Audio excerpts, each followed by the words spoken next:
안녕하세요. 사연에 빠지다의 DJ 민영입니다. 오늘도 시작하기 전에 구독과 좋아요 버튼 눌러주시고요. 그럼 오늘의 사연도 바로 시작해 볼게요. 안녕하세요. 매번 남들의 사연을 듣기만 하다가 처음으로 용기를 내어 제 이야기를 적어 보내봅니다. 글재주가 별로 없어 채널에 올라온 사연들처럼 재밌게 이야기를 풀어나갈 수 있을지 모르겠네요.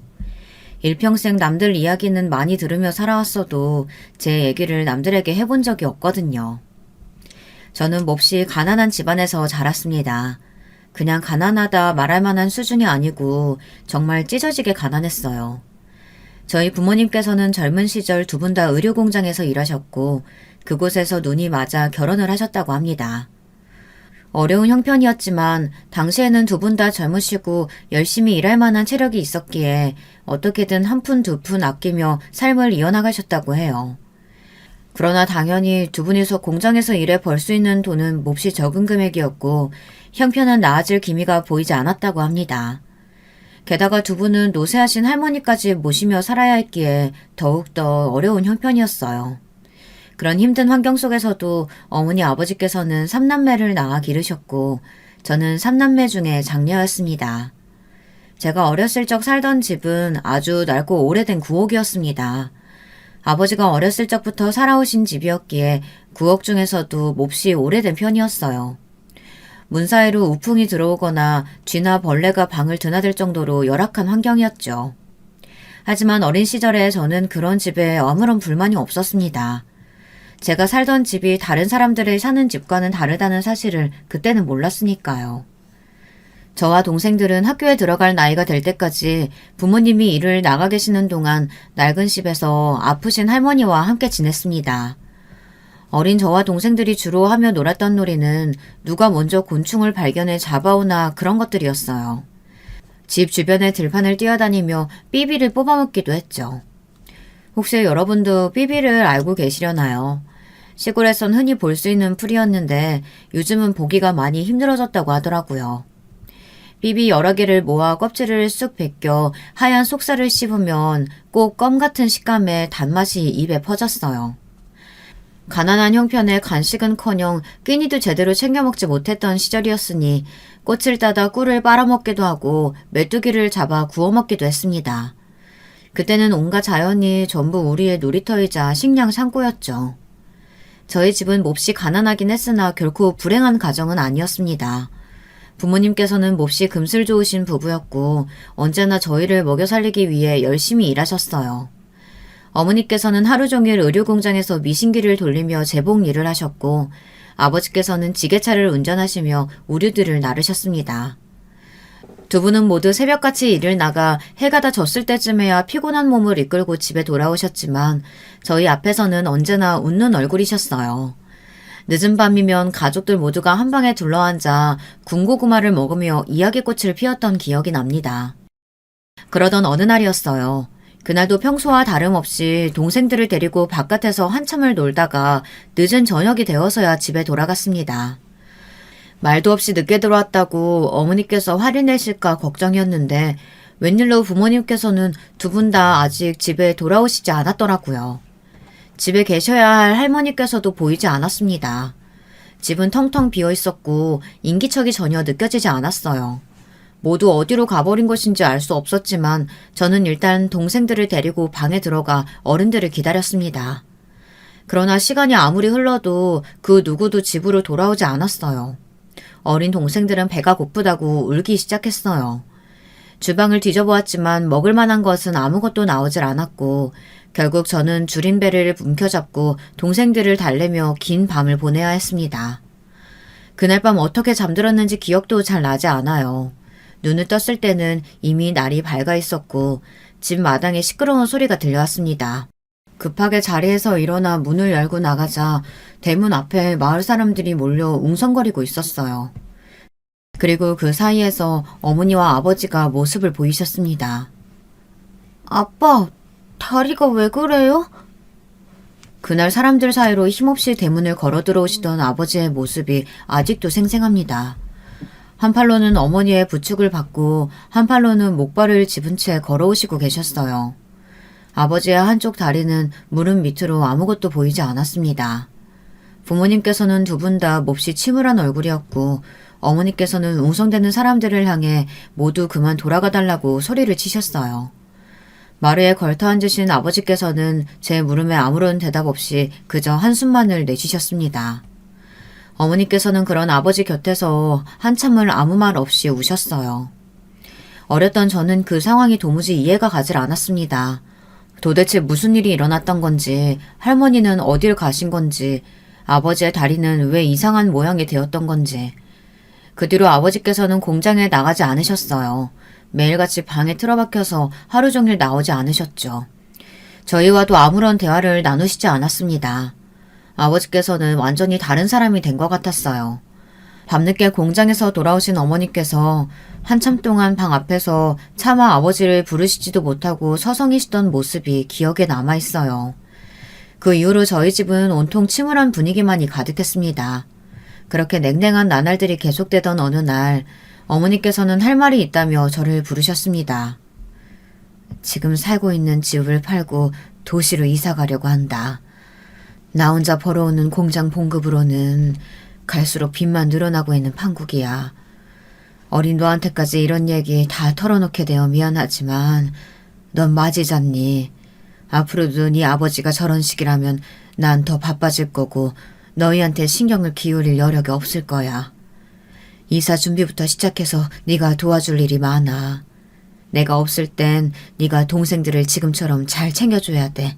할 수 있겠지? 그렇게 말씀하시는 어머니의 얼굴은 몹시 피곤하고 힘들어 보이셨어요. 저는 애써 고개를 힘차게 끄덕였습니다. 어머니께서는 그런 제게 착하다, 착하다라는 말을 반복하시며 등을 토닥여 주셨어요. 그렇게 저희는 오랫동안 살던 낡은 구옥을 떠나 도시로 이사를 가게 되었습니다. 새로 이사를 가게 된 집은 아주 오래된 빌라의 반지하 단칸방이었습니다. 5 식구가 다닥다닥 붙어 있어야만 겨우 누울 자리가 마련될 정도의 작은 크기였죠. 전에 살던 구옥에서도 비가 오는 날이면 물이 새고 틈만 나면 쥐가 튀어나오곤 했지만 반지하방은 구옥보다도 훨씬 좋지 않은 환경이었습니다. 유일하게 나 있는 창문 바로 앞에는 하수구가 있어 온종일 악취가 진동했고 창문 틈으로 지나다니는 이들과 눈이 마주치는 일이 허다했죠. 대문 너머 반지하로 통하는 문은 제대로 닫히지 않아 숟가락 같은 거를 꼽아 안에서 고정시켜야 하는 구조였습니다. 집도 문제였지만 무엇보다도 이사 후 제가 제일 힘들었던 것은 달라진 주변의 환경이었습니다.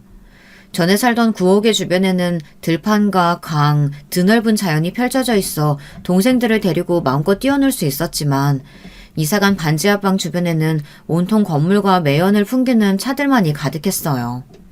전학간 학교에서는 첫날부터 반지하에 사는 아이라는 말을 들었고 친구들과도 제대로 어울릴 수 없었습니다. 그러나 저는 어머니에게 힘든 티를 낼 수가 없었어요. 제 일이 아니더라도 어머니께서는 언제나 힘들고 지쳐 보이셨거든요. 저까지 어머니에게 마음의 짐을 얹어드리고 싶지는 않았습니다. 아버지께서는 도시로 이사 온 뒤에도 여전히 일을 나가시지 않고 언제나 집에서 하루 종일 TV만 보고 누워 계셨어요. 한 가지 달라진 점이 있다고 한다면 생전 술을 입에도 대지 않으시던 분이 매일같이 술을 드시게 되었다는 것입니다. 술이 많이 취하신 날에는 저희가 보는 앞에서 어머니를 때리시기도 했어요. 언성을 높이며 물건을 던지실 때면 동생들을 데리고 집을 나와 아버지께서 잠드시기 전까지 계단에 앉아있곤 했습니다. 어머니께서는 다음날 엉망이 된 얼굴로 새벽부터 일을 나가셨죠. 저는 그런 어머니가 몹시 안쓰러웠지만 어렸던 제가 할 수 있는 일은 아무것도 없었습니다. 하루빨리 아버지가 옛날처럼 다정한 아버지로 돌아와 어머니와 사이가 좋아졌으면 좋겠다는 허황된 바람만을 속으로 기도할 뿐이었죠. 그러던 어느 날이었어요. 그날은 굉장히 드물게도 아버지께서 외출을 하셨다 돌아오셨고 기분이 몹시 좋아 보이셨습니다. 아버지께서 술에 취하시지 않고도 웃는 얼굴로 보는 것은 아주 오랜만이었어요. 아버지께서는 좋은 분을 만나 도움을 받게 되었다며 앞으로 이런 반지하방에서는 더 이상 지내지 않아도 된다고 말씀하셨습니다. 그날 아버지께서 사들고 오신 후라이드 치킨에서는 정말 맛있는 냄새가 났어요. 동생들과 달려들어 허겁지겁 종이 상자를 비워냈던 기억이 납니다. 그때 먹었던 치킨이 태어나 지금껏 먹었던 음식들 중에 가장 맛있었던 것 같아요. 지금은 나름대로 고급 음식들을 자주 먹고 있는데도 말이죠. 그날 이후로 아버지께서 사주신 음식을 다시는 먹지 못했기 때문에 더 그런 생각이 드는 걸지도 모르겠습니다.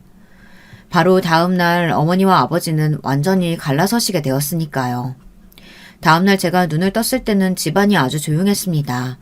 얌전히 기다리고 있으면 아버지께서 오늘도 치킨을 사오시려나 하는 기대를 안고 동생들과 시간을 때우며 날이 저물 때까지 기다렸어요.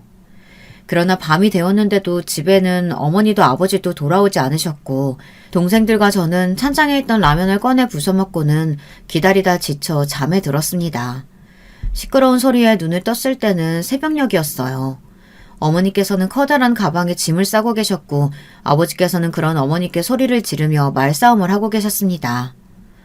나 이제 더 이상 당신 같은 사람하고는 못 살아.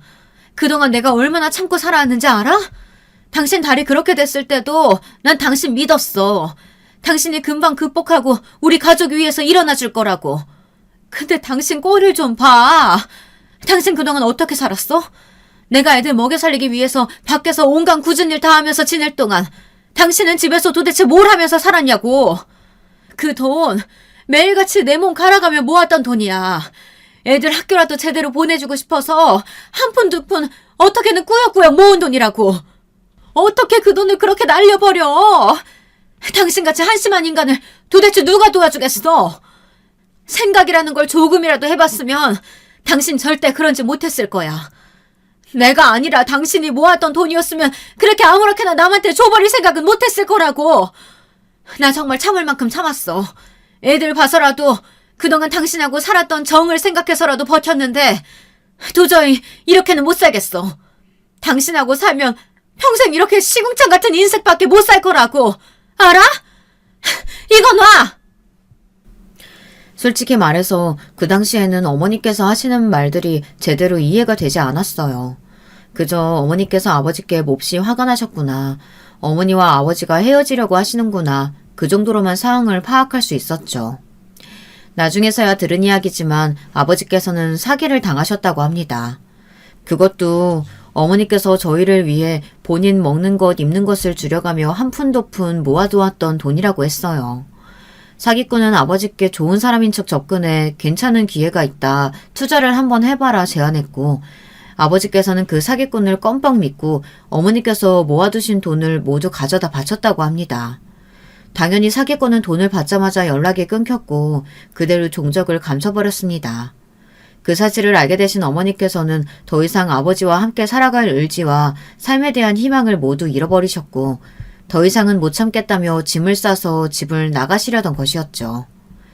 저와 동생들은 엉엉 울며 어머니의 바지가랑이를 붙잡고 가지 말라고 떼를 썼어요. 하지만 어머니께서는 저희를 두고 그렇게 집을 나가버리셨습니다. 그 뒤로 며칠간 저는 학교도 나가지 않고 집에서 동생들을 돌봤어요. 어머니께서 집을 나가신 이후로 아버지께서도 한동안 집에 돌아오지 않으셨습니다. 집에는 저와 어린 동생들 뿐이었고 먹을 것이 없었어요. 동생들은 배고프다고 울며 저를 보챘고 저도 등가죽이 배에 달라붙기 직전이었습니다. 결국 저는 같은 빌라에 살고 계시던 집주인 아주머니를 찾아가 자초지종을 설명하고 먹을 것을 얻어왔습니다. 아주머니께서는 사정이 딱해서 도와주기는 하지만 지금도 월세가 많이 밀려있다며 이번 달 안에 월세를 내지 못하면 방을 빼고 나가야 한다고 말씀하셨습니다. 너희 부모님 혹시 너희 버리고 도망간 건 아니지? 확실히 돌아오기는 하는 거지? 하는 아주머님의 물음에 괜시리 당연하죠! 하고 소리를 빽 지르고 돌아왔던 기억이 나요. 아주머니 앞에서는 화를 냈지만 당시에 저는 솔직히 너무 무서웠습니다. 이대로 부모님이 두 분 다 돌아오시지 않으면 어떡하지 이런 두려움에 눈물이 났어요. 아무것도 모르는 동생들도 계속해서 울며 어머니를 찾았습니다. 그렇게 며칠이 흘렀고 집에 먼저 돌아오신 것은 아버지가 아니라 어머니셨습니다. 너희들 꼴이 그게 뭐야? 아빠는 어디 갔어? 밥은 먹었어? 어머니께서는 며칠 사이 엉망이 된 저희의 꼴을 보시고는 눈물을 터뜨리셨습니다. 어머니께서는 집을 떠나신 후로 영영 돌아오지 않을 생각이었다고 하셨습니다. 그러나 저희가 눈앞에 아른거려 도저히 혼자서는 떠날 수 없으셨다고 합니다. 며칠간을 고민하다 결국 집에 다시 돌아왔지만 아버지께서는 집에 계시지 않았고 저희가 방치되어 있는 모습을 보시고서는 몹시 분노에 차셨어요. 재활용조차 못할 인간이라면서요. 어머니께서는 그렇게 저와 동생들을 데리고 집을 나오셨습니다. 4명이 된 저희 식구는 아이러니하게도 아버지와 함께 지낼 때보다는 훨씬 화목하고 행복했어요. 물론 새로 구한 집도 여전히 오래된 빌라의 단칸방이었고 형편도 넉넉치는 않았지만 매일같이 방에 들어누워 술을 마시거나 물건을 던지시며 욕을 하시던 아버지가 사라진 집안은 몹시 평화로웠습니다. 어머니는 여전히 아침부터 저녁까지 저희를 먹여 살리시기 위해 일을 하시느라 바쁘셨기에 집안일을 온전히 저의 몫이었어요. 저는 학교를 다니면서도 집안 청소며 빨래, 동생들의 뒷바라지를 모두 도맡아 했습니다. 그렇게 시간이 흘러 저는 고등학생이 되었고 그날 평소보다 조금 일찍 집에 돌아오신 어머니께서는 드물게도 혼자 술잔을 기울이셨습니다. 그런 어머니의 맞은편에 앉아 오늘 밖에서 무슨 일 있으셨냐며 조심스레 물었어요. 그러니 어머니께서는 한숨을 쉬시며 잠시 뜸을 들이셨어요. 그러다 입을 여셨죠. 오늘 연락받았는데 네 아빠가 죽었대. 간암에 걸려서 죽었다고. 그렇게 술을 마셔대더니 내 그럴 줄 알았다. 갑작스러운 소식에 저도 기분이 이상했어요. 분명 아버지를 많이 원망하기는 했지만 그래도 어린 시절에 아버지와 함께했던 좋은 기억들도 조금은 남아있었으니까요.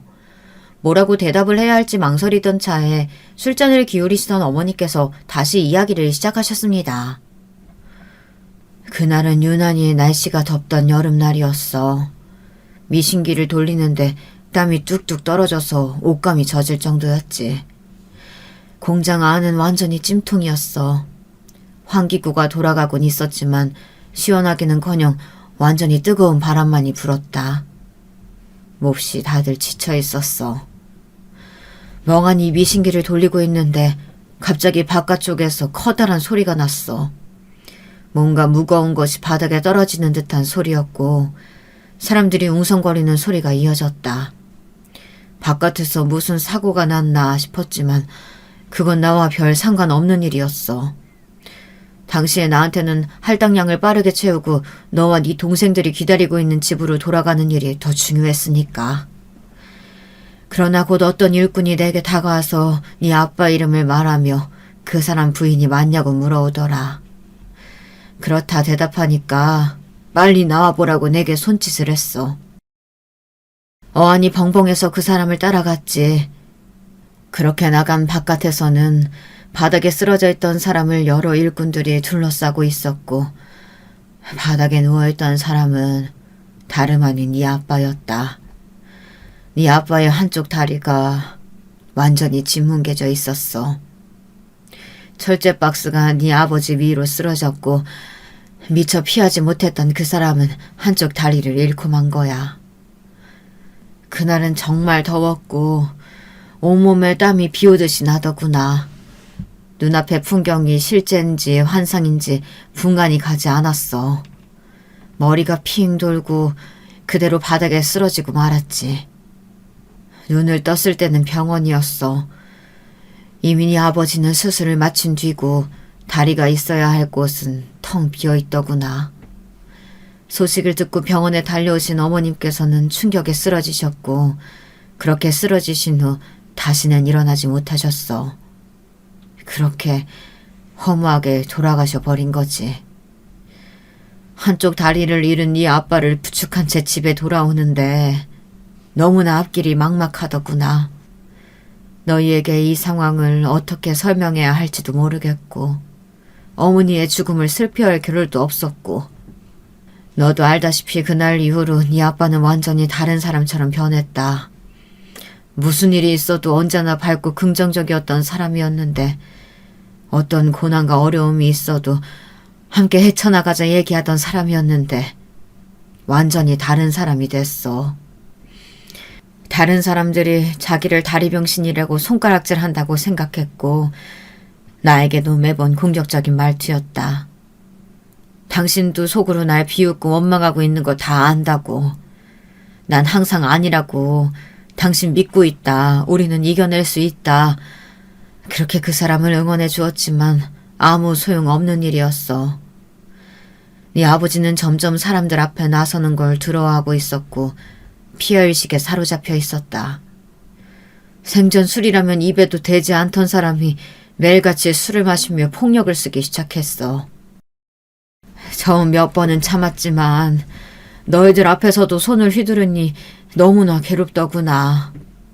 몇 번이고 진지하게 이야기를 꺼내봤지만 네 아버지는 더 이상 예전에 그 사람이 아니었다. 매일매일 지옥이었다. 그렇지만 난 너희를 보며 버텨냈어. 비록 나는 시궁창 같은 인생을 살고 있어도 너희들에게만은 이런 인생이 아닌 다른 인생을 살게 해주고 싶었다. 그래서 허리띠 죽어라 졸라매며 돈을 모았어. 한 푼, 두 푼 식당 일하며 청소 일하며 닥치는 대로 모든 일을 하며 모았지. 그렇게 몇 년간 죽을 힘을 다해 모은 돈이었어. 그런데 네 아버지가 한순간에 그걸 날려먹은 거야. 그 사기꾼은 투자를 하면 돈을 몇 배로 다시 돌려주겠다고 호언장담했고 네 아버지는 순진하게 또 그 말을 모두 믿고 통장을 가져다 바치고 보증까지 섰다. 사기꾼은 그 모든 걸 받고 종적을 감췄고 그 사실을 알게 된 순간 난 정말 죽고 싶은 마음뿐이었어. 지금껏 어떻게든 버티며 꾸역꾸역 살아온 내 인생, 내 모든 세월이 부정당하는 기분이었다.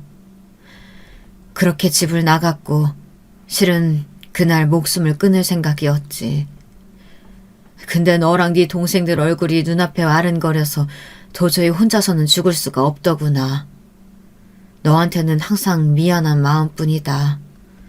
내가 힘들다는 핑계로 네게 너무 무거운 짐을 지은 거 다 알고 있다. 내게는 평생 사죄해도 모자라. 네가 도대체 무슨 죄가 있겠어. 나 같은 못난 부모 둔 것이 죄라면 죄겠지. 도무지 너를 볼 낯이 없구나. 그렇게 어머니는 제 앞에서 한참을 오열하셨습니다. 저도 그런 어머니의 말씀에 눈물이 왈칵 쏟아졌어요.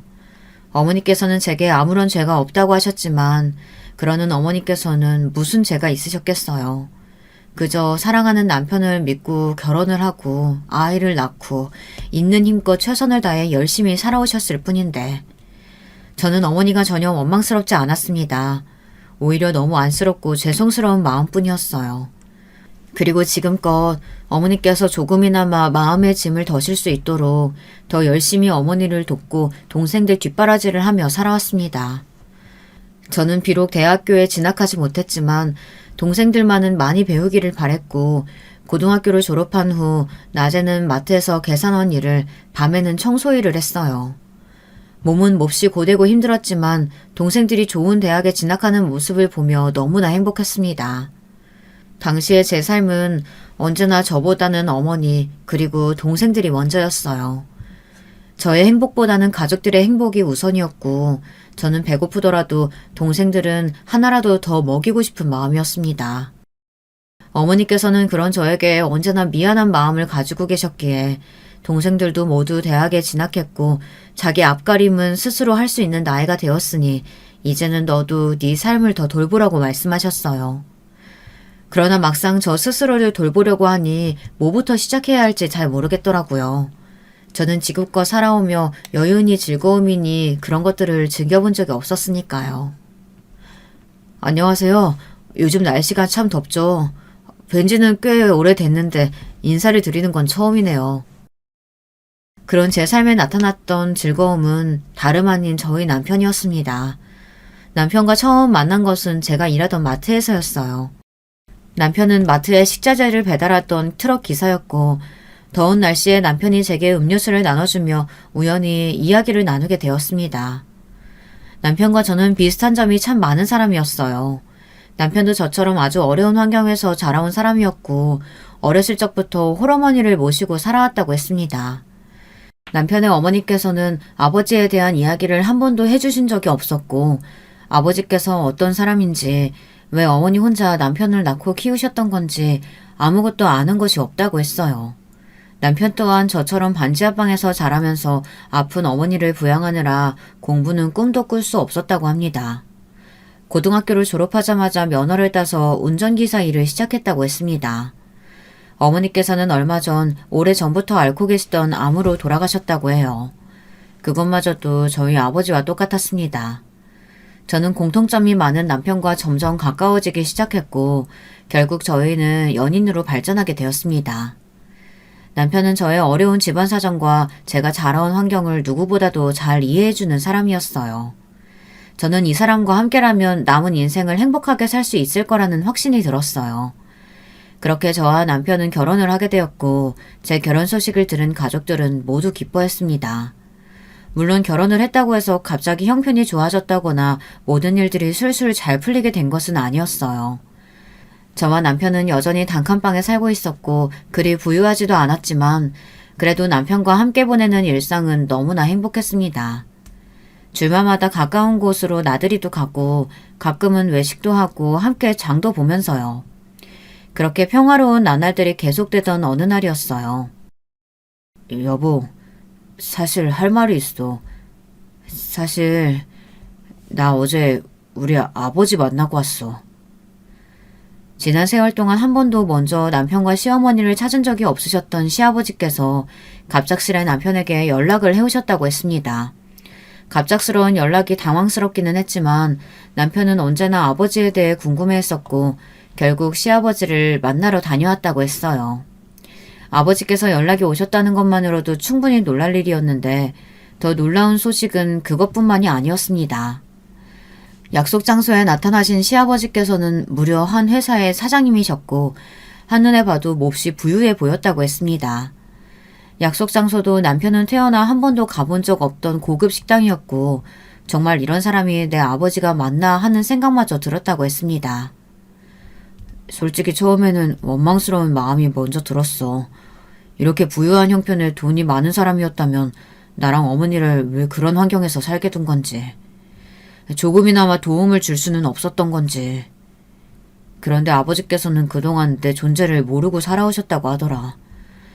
어머니와 아버지께서는 젊은 시절에 연인이셨대.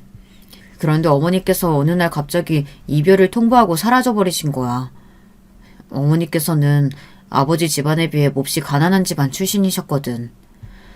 아버지께서는 어머니와 결혼할 생각이셨지만 당연히 집안에서는 반대가 심했고 어머니께서는 그런 아버지를 위해 본인이 사라져주는 게 맞다고 생각했나 봐. 애써 매정하게 이별을 말하고 떠나셨던 거야. 그런데 이별을 한 뒤에서야 뱃속에 내가 이미 자라고 있었다는 사실을 깨달으신 거지. 결국 어머니께서는 어려운 환경에서 날 혼자 키우셨고 아버지께서는 그 뒤로 사라진 어머니를 그리워하시다가 집에서 정해준 정혼자와 결혼하셨대. 시아버지께서는 정혼자였던 아내와 결혼해 아들도 낳고 오랫동안 함께 살아오기는 했지만 세월이 지난 지금까지도 여전히 남편의 어머니가 간간히 떠올랐고 몹시 그리우셨다고 합니다. 그렇게 시아버지께서는 계속해서 어머니의 소식을 쫓아오다가 어머니께 아들이 있었다는 사실을 알아내시게 되었고 수소문을 해 남편을 찾아왔던 것이었습니다. 시아버지께서는 늦었지만 지금이라도 아버지 노릇을 하고 싶다며 남편을 돕고 싶다 말씀하셨지만 남편은 도와주실 것 없다. 지금도 충분히 잘 살고 있다며 시아버지의 도움을 거절했습니다. 그러나 시아버지께서는 지금이 아니더라도 언젠가 도움이 필요하게 된다면 꼭 말해달라고 남편의 약속을 받아내셨다고 해요. 앞으로는 가족처럼 서로 왕래하며 지내고 싶다는 뜻을 내비치셨다고 합니다. 남편은 지금 가족이 있으시지 않느냐. 아버지께서는 몰라도 그 사람들은 저를 가족이라고 생각하지 않을 거라며 거절했지만 시아버지께서는 계속해서 간곡히 부탁을 해오셨다고 해요. 결국 끈질긴 설득에 남편은 고개를 끄덕였다고 합니다. 그렇게 남편과 저는 시아버지의 가족들과 만남을 가지게 되었어요. 시댁에서는 매달 한 번씩 가족들끼리 저녁 식사를 하는 문화가 있다고 해요. 시아버지께서는 그 식사 자리에 저희를 초대해 주셨고 저와 남편은 몹시 떨리는 마음으로 시댁을 찾았습니다. 처음 만난 시어머니와 도련님께서는 걱정과는 다르게 저희를 꽤 살갑게 맞이해 주셨어요. 시어머니께서는 시아버지와 처음 결혼할 때부터 남편의 어머니에 대한 이야기를 알고 있었다며 이미 다 지난 일이고 악감정은 없다고 말씀하셨습니다. 한때는 내가 네 어머니 자리를 뺏었다는 생각도 했었지. 애초에 이 양반과 결혼한 것도 집안에서 정해준 혼사였으니 나도 나 싫다는 남자가 그리 반갑지는 않았다. 지금 와서야 다 지난 일들이니 아무 상관없긴 하다만 이렇게 장성한 아들이 있다는 얘기 들었을 때는 조금 놀랍긴 하더구나. 우리 아들이 어렸을 때부터 형 갖고 싶다고 졸라대곤 했거든. 뭐 이제라도 이렇게 만나게 돼서 다행이라고 해야 할지. 시어머니의 장난스러운 말씀에 저와 남편도 금세 긴장이 풀렸어요. 식사 자리는 나름 화기애애하게 진행되는 듯 했어요. 그러나 한 가지 문제가 있었습니다. 바로 동서였어요. 동서는 시어머니와 도련님과는 다르게 저희를 그닥 반기지 않는 눈치였습니다. 반기지 않았다는 표현은 너무 얌전한 표현인 것 같아요. 동서는 저희를 몹시 멸시하는 듯 보였습니다. 동서는 저와 남편과는 다르게 부잣집에서 교육을 잘 받고 자란 여자라고 했거든요. 그러나 제가 느끼기에는 동서는 교육을 잘 받은 것 치고는 그리 품위 있는 사람은 아니었습니다. 동서는 입만 열면 언제나 본인 자랑을 쏟아냈어요. 미국에 있는 본인의 친정집이 100억대 부자라는 등 자기는 이런 별거 아닌 집안에 시집올 사람이 아니었다는 등 이런 인간들하고 같이 밥을 먹어야 한다니 도대체 어디까지 집안 격을 떨어뜨리려고 하시는 거냐 비아냥대기 일쑤였고요. 그럴 때마다 매번 시아버지께서는 호통을 치셨지만 동서의 입은 멈출 줄을 몰랐습니다. 다른 시댁 식구들을 생각해서 웬만하면 참아보려고 했지만 한 달에 한 번 갖는 만남조차도 동서 때문에 몹시 고역이었어요. 결국 저희는 더 이상 저녁 식사에 참여할 수 없을 것 같다는 뜻을 시아버지께 전했습니다. 시아버지께서는 몹시 아쉬우신 눈치였어요. 하지만 자리가 불편하다는 남편의 말에 더 이상의 강요를 하시지는 않았습니다. 그렇게 시댁과의 저녁 식사는 중단되었지만 시아버지와는 여전히 교류를 하며 일상을 보내던 중이었습니다. 얼마 후에 우리 가족 행사가 있다. 이런 자리 부담스러워하는 거 알고 있지만 이번에는 꼭 참여를 해줬으면 좋겠구나. 행사에 친인척들과 지인들이 많이 올 거야. 그 사람들한테 너와 며느리를 소개시켜주고 싶구나. 시아버지께서는 얼마 후에 가족 행사가 있다며 저와 남편이 그 행사에 참여하기를 원하셨어요. 그 행사는 다름 아닌 동서 아들의 돌잔치였습니다. 다른 것도 아니고 동서와 관련된 행사라니 솔직히 말해서 썩 내키지는 않았어요. 저녁 식사를 중단한 이후 시아버지께서 몹시 섭섭하신 눈치였기에 이번마저 시아버지의 청을 거절할 수 없어 결국 행사에 참여하겠다 답을 드렸습니다. 동서의 돌잔치는 장소부터 몹시 고급스러운 호텔이었고 생전 그런 호텔을 찾아가 본 적이 없었으니 옷차림부터 격식까지 여러 면에서 걱정이 많았습니다. 남편과 함께 큰맘 먹고 아울렛에 가서 좋은 옷도 한 벌씩 사입고 그래도 축의금을 내기는 해야 할 것 같아 깨끗한 돈으로 10만 원을 마련해 봉투에 넣어갔습니다. 본인 입으로 100억대 부자라는 동서의 눈에 10만 원이 어디 돈처럼 보이기나 하겠냐마는 저희 형편으로는 나름대로 신경을 쓴 수준이었어요. 그렇게 시간이 흘러 동서 아들의 돌잔치 날이 되었고 저와 남편은 떨리는 마음으로 호텔을 향했습니다. 돌잔치장 입구 앞은 누가 봐도 비싸고 좋은 옷을 입은 사람들로 가득했고 저와 남편은 낙동강 오리알처럼 그 사람들 사이에 어색하게 서 있었습니다. 축의금을 받는 것처럼 보이는 곳이 있길래 조심스레 다가가 봉투를 내밀며 액수를 적으려는데 저희 말고 다른 사람들은 모두 입이 떡 벌어지는 액수를 냈더라고요. 무슨 아이 돌잔치에 그렇게까지 많은 돈을 쓰는지 저와는 너무 다른 세계같이 느껴졌습니다. 차마 10만 원이 들어있는 봉투를 내밀 수 없어 그 앞에서 쭈뼛쭈뼛 망설이던 차였어요. 그런 저희가 남들이 보기에도 몹시 이 자리와는 어울리지 않는 사람들이었는지 갑작스레 정장을 입은 사람들이 저와 남편 옆으로 다가왔습니다. 당신들 오늘 행사와 관련된 사람들 맞습니까? 초대장 있어요? 네? 초대장이요? 그런 거 없는데. 저희 오늘 행사하는 사람들 가족이에요. 아이 아빠가 이 사람 동생이거든요. 동서! 난처한 상황에 처해 있던 차에 마침 아이를 품에 안고 손님을 맞이하던 동서와 눈이 마주쳤어요.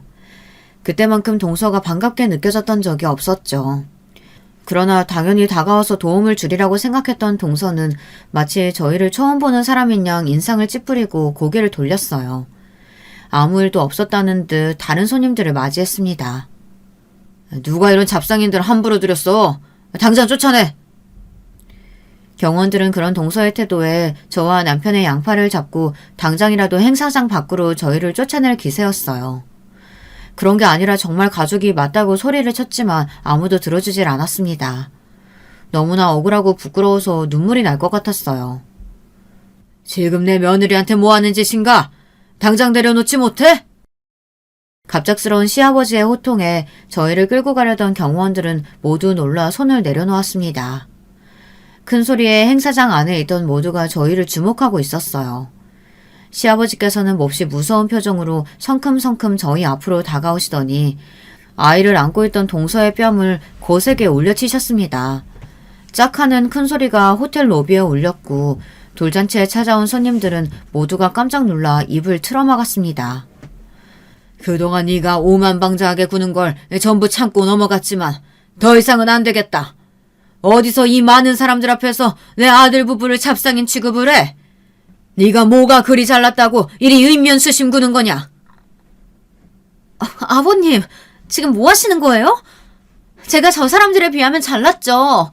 저런 못 빼어먹은 집 사람들하고 저를 어떻게 비교하세요? 미국에 계시는 저희 부모님께서 제가 뺨 맞은 걸 아시면 가만히 있지 않으실걸요.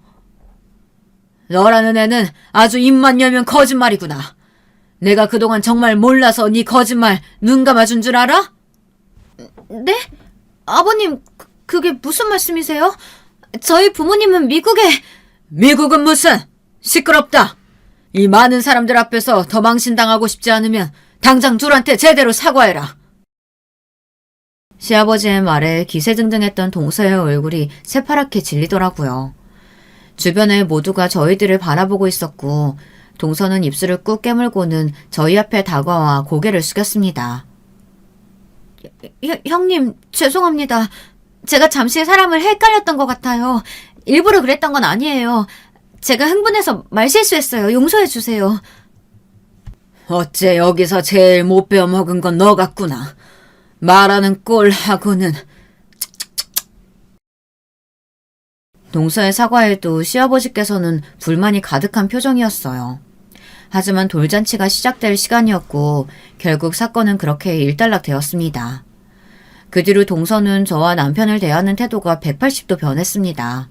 전에는 걸핏하면 못 배워먹었네 어쩌네, 가난한 집안 출신은 이래서 안 되네 하며 시비를 걸어오더니 갑작스럽게 형님 하며 친한 척을 해오더라고요. 이제 와서 동서와 친하게 지내고 싶은 마음도 전혀 없었고 무슨 이유에서인지 갑작스레 살갑게 굴어오는 모습이 오히려 더 불편하게 느껴졌습니다. 동서가 먼저 말을 걸어올 때마다 저는 언제나 칼같이 이야기를 잘랐어요. 동서는 그런 제 태도가 마음에 들지 않는 듯 했습니다. 저랑 얘기 좀 해요, 형님. 도대체 뭐가 문제예요? 제가 얼마나 더 형님 비위를 맞춰드려야 하는데요. 이만큼 했으면 됐잖아요. 이래서 못 사는 사람들은 안 된다니까. 정도가 없어, 정도가. 고집이 왜 그렇게 세요? 없이 살았으면 자존심이라도 접을 줄 알아야죠. 아버님이 좀 예뻐하시니까 눈에 뵈는 게 없으세요? 그쪽 남편만 아들이에요? 저희 남편도 똑같은 아버님 아들이에요. 그것도 정실 부인 아들이요. 당신네들 같은 종자랑은 비교가 안 된다고요. 동서, 갑자기 무슨 말인지 모르겠네. 없이 살았으면 자존심이라도 접을 줄 알아야 한다니. 내가 언제 동서 앞에서 자존심 부린 적 있어? 오히려 그건 내가 하고 싶은 말이야. 동서야말로 자존심 좀 그만 부려. 부잣집에서 좋은 교육받고 자랐다는 사람이 왜 그렇게 품위가 없어? 처음 만나는 자리에서부터 사람 면전에 대다고 욕할 때는 언제고 이제 와서 갑자기 왜 친한 척이야? 뭔가 캥기는 거라도 있는 모양이지? 뭐예요? 내가 캥기는 게 뭐가 있다고 그래요? 모 눈에는 뭐만 보인다더니 어이가 없어서. 그렇게 동서는 화를 내며 먼저 자리를 떠버렸고 그 이후로 되지도 않던 착한 동서 놀이는 끝이 났는지 제게 친한 척 말을 걸어오지는 않았어요. 그렇지만 시아버지 앞에서는 여전히 순한 양처럼 굴었습니다. 동서가 시아버지께 뭔가 약점이 잡힌 것이 분명했어요. 심증은 있었지만 물증은 없었죠. 그날의 일을 직접 목격한 것은 저와 남편뿐만이었으니 시어머니와 도련님께서는 전혀 아는 바가 없어 보였고요. 그렇게 묘한 기류가 흐르던 날들이 계속되었고 얼마 지나지 않아 일이 터졌습니다. 그날은 시아버지의 생신이었고 가족들은 물론 회사 사람들이 모두 모여 생신 기념 피로연을 열었습니다. 시아버지께서는 지난 가족 행사에서 저와 남편을 제대로 소개시키지 못했다며 이번 행사에서는 정식으로 인사를 시키겠다고 말씀하셨어요. 남편은 조금 부담스러워하는 눈치였어요. 그러나 시아버지께서 완고하셨고 결국 행사 중간에 남편을 옆으로 불러 세우셨어요. 여러분, 제가 얼마 전에 찾게 된 저희 장남입니다. 오랜 세월 동안 존재조차 모르고 있다가 이제야 만났죠. 저와 쏙 빼닮지 않았습니까? 하하하, 정식 소개가 늦었네요. 옆에는 제 첫째 며느리입니다. 이제 한 가족이나 다름없는 사람들이니 잘 부탁드립니다. 남편과 저는 어색하게 웃으며 연회장 안의 사람들과 인사를 나눴어요. 동서는 그 모습을 몹시 아니꼽게 바라보고 있었죠. 인사가 끝나갈 때쯤 시아버지께서는 저희 앞으로 처음 뵙는 남자분을 데려오셨습니다. 이쪽은 내 오랜 친구. 미국에서 지내시다 오랜만에 한국 들어와서 얼굴도 볼 겸 초대했네. 아, 그러고 보니 우리 둘째 며느리랑은 아는 사이일지도 모르겠구만. 자네가 강의하는 그 대학 출신이거든. 그래? 한인 동문회에서 본 적이 없는데 무슨 과라고 했었지? 내 주변에 아는 사람이 있을지도 모르겠네. 그러니까 제가 학교 다닐 때 당시에 좀 바빴거든요. 네, 많이 바빴죠. 그리고 한인들보다는 외국인들하고 주로 어울리기도 했고요. 제가 미국에서 태어나서요. 한인 동문회 같은 게 있었나요? 전 들어본 적이 없는데요. 그리고 전공은 경영학, 문학이었어요. 문학과였죠. 동서는 갑작스러운 시아버지 친구분의 물음에 몹시 당황한 눈치였고 버벅거리며 제대로 대답을 하지 못했습니다. 필요한 자리에 참석했던 사람들은 모두 그런 동서를 보며 의아한 얼굴이었어요. 한인 동문회를 들어본 적이 없다니? 문학과? 우리 대학엔 그런 과가 없는데 뭔가 잘못 알고 있는 거 아닌가? 제가 헷갈렸네요. 제가 나온 대학은 그 대학이 아니라 그 대학 바로 옆에 있던... 그만하면 충분하다. 도대체 언제까지 그 웃기지도 않은 연극을 할 생각이냐? 네 입으로 먼저 모든 거짓말 밝히고 사과하면 조금이라도 아량을 베풀어 주려고 했더니만. 네가 외국 대학은커녕 고등학교 졸업도 못했다는 사실 다 알고 있다. 부모님이 미국에 계신 게 아니라 오래전에 돌아가셨다는 사실도. 아버님, 그럼 아버님께서 일부러 이 사람 데려오신 거예요? 절 곤란하게 만드시려고요? 널 곤란하게 만든 건 내가 아니라 스스로겠지. 하나부터 열까지 거짓말로 우릴 속여놓고 어디서 뻔뻔하게 언상을 높여? 오늘부로 너는 내 며느리도 뭣도 아니다. 당장 이 자리에서 나가! 필요한 자리는 그렇게 엉망이 되었고 시아버지와 동서의 대화를 들은 도련님과 시어머니께서도 몹시 충격을 받으신 듯 했습니다. 알고 보니 100억대 부자라던 동서의 친정은 애초부터 존재하지도 않았던 겁니다. 동서는 저와 남편처럼 어려운 집안 출신이었고 몹시 가난한 어린 시절을 보냈다고 합니다. 가난이 지긋지긋했던 동서는 부모님이 돌아가신 후 미국에서 혼자 한국으로 공부하러 온 부자 학생인 척 가짜 자료들을 만들어 신분을 속였습니다. 동서는 위조한 자료들로 여러 집안 자제들과 선을 받고 그러다 도련님을 만나게 되어 가짜 신분으로 결혼까지 했습니다. 시아버지께서는 결혼 후 얼마 지나지 않아 그 사실을 알게 되셨다고 했어요. 처음에는 이 사실을 가족들 모두에게 밝히려고 했지만 이미 동서가 도련님의 아이를 임신한 후였다고 합니다. 동서가 뻔뻔하게 거짓말을 할 때마다 속으로는 기가 차셨지만 시아버지께서는 분란을 만들어 가족의 평화를 해치고 싶지 않으셨다고 했어요. 그러나 동서는 날이 갈수록 거만해졌고 아들을 낳고 난 후로는 더더욱 유세가 심해졌다고 합니다. 시아버지께서는 점점 그런 동서가 거슬리셨고 그런 시아버지의 거슬림에 정점을 찍었던 것이 바로 돌잔치에서의 사건이었죠. 그 뒤로 시아버지께서는 동서의 콧대를 크게 눌러줄 계획을 벼르고 계셨다고 합니다. 출신을 속여 결혼한 것이 모두에게 들통난 동서는 그 뒤로 얼굴을 들고 다니지 못하게 되었습니다. 당연히 도련님과는 이혼 절차를 밟게 되었고요. 아직 어린 동서의 아들에게는 좀 안 된 일이었지만 오히려 이혼이 빠를수록 아이가 엄마를 기억하지 못할 테니 오히려 좋은 일이라 볼 수도 있었죠. 도련님께서는 어쩐지 그동안 동서가 이상한 낌새를 자주 보였다며 혀를 찼습니다. 미국에서 살고 왔다는 사람이 어렸을 적 추억 얘기를 전혀 못할 때부터 의심을 했어야 하는데 그저 시간이 오래 지나서 생각이 잘 나지 않을 수도 있다고만 생각했어요. 돌이켜보면 이상한 점이 많았었는데 왜 한 번도 깊게 알아볼 생각을 하지 않았는지.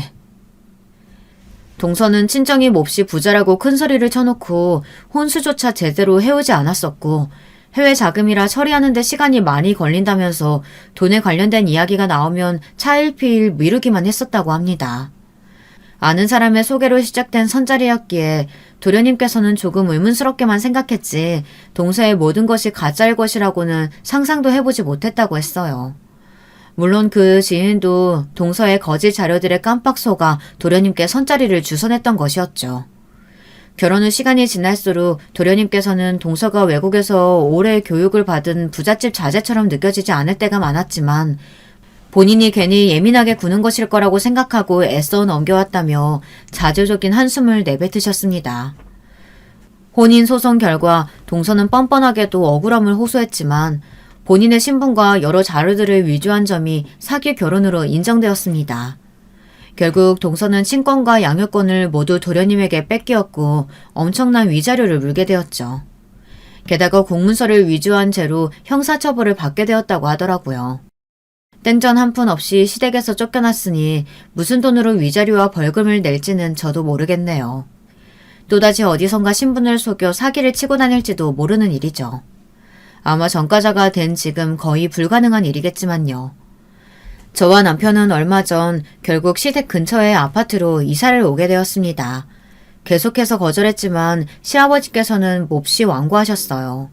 이건 저희를 위해서 선물로 주시는 것이 아니라 본인을 위해서 하시는 일이라면서 조금이라도 시댁에서 가까운 곳에서 지내야 얼굴을 더 자주 볼 수 있지 않겠냐며 군마을 말고 들어가 살라는 말씀에 결국 백기를 들게 되었죠. 시아버지께서는 저와 남편의 아파트뿐만 아니라 저희 어머니께서 지내실 집도 마련해 주셨습니다. 한사코 거절했지만 저희 어머니께서 혼자 지내고 계신다는 사실을 알게 되신 후로 신경이 많이 쓰이셨던 모양이더라고요. 돌아가신 남편의 어머니가 생각나 마음이 무거우시다면서요. 동생들 이야기를 듣고 동생들에게까지 도움을 주신다는 걸 한사코 말리느라 혼났네요. 요즘도 여전히 시댁 식구들은 온 가족이 모여 함께 한 달에 한 번씩 저녁 식사를 합니다. 식사 시간마다 매번 재수없게 굴던 동서가 사라졌으니 저녁 식사가 즐겁지 않을 이유가 없었죠. 시아버지 덕에 생전 먹어보지 못했던 고급스러운 음식을 먹느라 요즘 입이 아주 호강하고 있습니다. 제가 살아온 이야기를 이렇게 길게 누군가에게 털어놓는 것은 남편을 제외하고는 처음이네요. 여러분들께서 재밌게 들어주셨을진 모르겠어요. 제가 글재주가 별로 없어서요. 어렸을 적에는 참 세상이 어렵고 힘들고 나에게만 가혹하다고 생각했었는데 요즘은 너무나 행복한 나날들이 이어지고 있습니다. 동생들도 모두 제 갈 길을 찾아 잘 살고 있고 어머니께서도 몹시 정정하시고요. 이 모든 게 전부 저희 남편을 만난 덕에 일어난 일인 것 같아요. 사람에게는 무엇보다도 함께 곁을 지켜주는 사람이 가장 중요하다는 것을 느끼는 요즘입니다. 여러분의 곁에도 저처럼 좋은 사람들만이 가득하기를, 그리고 언제나 평안하고 행복한 삶이 되시기를 바랄게요. 감사합니다. 여러분, 두 번째 사연 시작하기 전에 좋아요, 구독 꼭 눌러주실 거죠? 그럼 두 번째 사연 바로 시작합니다. 안녕하세요. 저는 서울에서 두 딸과 남편과 행복하게 사는 40대 여자입니다.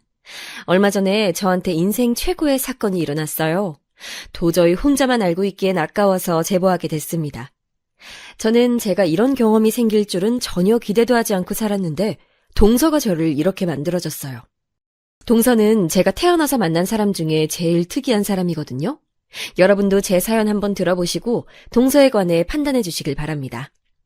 제 사연을 말하려면 가장 먼저 제 배경에 대해 말하고 넘어가야 이해가 쉬워서 짚고 넘어가자면 저는 지극히 평범한 가정에서 태어났어요. 충분하게 여유로운 집안도 아니고 그렇다고 가난해서 밥을 굶는 집도 아니고 진짜 말 그대로 평범한 집안에서 자랐습니다. 공무원이었던 아버지와 집에서 살림하셨던 어머니, 그리고 저와 남동생 2명까지 그렇게 우리 5가족은 적당히 화목하고 적당히 서로 싸우면서 자랐어요. 남동생들이 저와 나이가 그렇게 터울이 많지 않아 어린 시절을 생각하면 셋이 놀이터에서 하도 놀아서 온몸이 흙으로 덮였던 기억이 납니다. 여자 형제가 없어서 다소 과격했던 저는 하필 나이도 첫째라 동생들을 통솔해야 해서 성격이 어렸을 때부터 장난 아니었대요. 제 기억 속에는 없는데 엄마 말로는 동생들을 괴롭히면 제가 집에서 누워있다가도 일어나서 직접 괴롭힌 아이들을 찾아가서 응징해줬다고 하더라고요. 그 덕분인지 남동생들과는 지금까지도 그렇게 막 사이가 나쁘진 않습니다. 셋이 싸우기도 많이 싸우고 잘 맞을 때는 최고의 친구로 학창시절을 보냈어요. 아버지는 무뚝뚝하셨는데 그래도 우리 가족에겐 나름 다정한 면이 있으셨습니다. 특히 제가 혼자 여자라고 남동생들 몰래 용돈을 더 주시기도 하고 큰딸이 최고라고 저를 많이 예뻐하셨어요. 무뚝뚝한 성격에 말이 많진 않아도 우리를 사랑하는 마음 하나는 최고였습니다. 그렇게 속을 알 수 없는 아버지와 달리 어머니는 3명의 자식들을 한마디로 조용히 시키시는 분이셨어요. 흔히 말하는 대장부 같은 어머니는 어디 가서 당하고 살지 않던 분이었는데 덕분에 남동생들과 저는 사춘기도 조용히 넘어갈 정도였습니다. 그래서 제가 성인이 되기 전의 기억은 그냥 진짜 평범한 대한민국의 일반적인 가정이었어요. 영화에 나오는 것처럼 유난스럽게 화목하진 않아도 적어도 콩가루 집안이거나 불행이 집에 크게 찾아오거나 그러지도 않았습니다. 친척들 간의 문제도 전혀 없었는데 양가 어른들 특징이 다들 조용하시고 문제를 만들기 싫어하는 분들이라 친척 갈등도 없이 지나갔어요. 그러다 제 인생이 바뀌는 계기가 있었는데 정확히 말하자면 제 인생이 아니고 우리 가족 전체의 인생이 바뀐 계기가 있었습니다. 우리는 지방에 있는 광역시에서 살고 있었는데 어머니가 부동산에 굉장히 관심이 많으셨거든요. 상당히 사교적이고 활발한 성격의 어머니는 모임이 유독 많으셔서 우리 3남매의 친구들 모임도 있었고 같은 지역 엄마들과의 모임과 아버지 회사의 아내들 모임 등 사회활동이 아주 많으셨습니다. 그러다 어떤 모임에서 부동산 얘기가 나와서 어머니가 그때부터 부동산에 관심을 크게 가졌는데 정말 너무 운이 좋게 제가 딱 대학에 입학했을 때 우리 집 재산이 2배로 늘어났어요. 엄마가 투자한 게 적절한 시기에 빛을 받고 덕분에 우리 3남매는 대학을 가서 등록금 걱정을 전혀 하지 않아도 됐습니다. 그리고 몇 년이 지나자 등록금 걱정뿐만이 아니고 용돈 걱정도 하지 않아도 될 정도로 어머니의 선구안은 빛을 발하게 됐어요. 어머니가 부동산으로 성공하자 아버지도 어머니를 전적으로 의지해서 2분이 전문적으로 땅을 보러 다니시더니 우리 집은 금세 남들보다 더 많이 여유롭게 살 수 있게 됐죠. 어머니는 아파트 명의는 거짓말을 하지 않는다고 대학생인 저에게 명의 이전을 시켜주어 저는 졸업도 하기 전에 아파트가 생기기도 했어요. 덕분에 해외여행도 많이 다니고 생활비 걱정 없이 대학 생활을 보내서 아주 감사한 마음을 가졌습니다. 확실히 집에 여유가 생기니 가족들 사이도 더욱 좋아져 우리 5은 여행도 자주 다니고 돈독해졌어요. 그러다 제가 딱 졸업하기 직전에 엄마는 사업을 하나 시작하셨습니다. 워낙 꾸미는 걸 좋아하고 잘하는 엄마는 화장품 사업을 하고 싶다고 진지하게 여기저기 상담을 다녔어요. 본인이 번 돈으로 사업을 한다니까 당연히 응원하면서도 한편으론 걱정되어 아버지와 저도 주변에 많이 물어보면서 정보를 얻었습니다. 아예 몰아도 있던 회사를 인수하는 것이 아니고 엄마는 처음부터 자신의 회사를 만들고 싶어 하셔서 옆에서 제가 도울 수 있는 것들은 다 도와줬어요. 그러면서 자연스럽게 졸업하고 회사에 나가 일을 많이 도와줬는데 사업도 다 운이라고 하잖아요. 마침 엄마의 회사는 때를 잘 타서 예상보다 큰 수익을 가질 수 있었습니다. 그 모습을 보고 우리 이모는 엄마 사주가 돈줄을 쥐고 태어난 사주라 그렇다고 하던데 저는 엄마가 얼마나 고생하고 많이 신경 썼는지 아니까 오히려 잠도 자지 않고 매진하는 엄마가 안쓰러웠어요. 그래서 더욱 도울 수 있는 것들은 도왔는데 예를 들어 공장에 가거나 거래처에 갈 때 엄마가 운전에 미숙하셔서 대신 운전도 하고 엄마 비서처럼 식사도 챙기고 했습니다. 회사가 커지면서 직원들 채용도 했는데 면접에도 들어가고 제가 마침 대학 전공이 회계여서 전공을 살려 엄마를 많이 도와줬어요. 엄마는 그런 제가 고맙고 기특하다고 저를 회사 임원이라고 말하고 다니셨죠.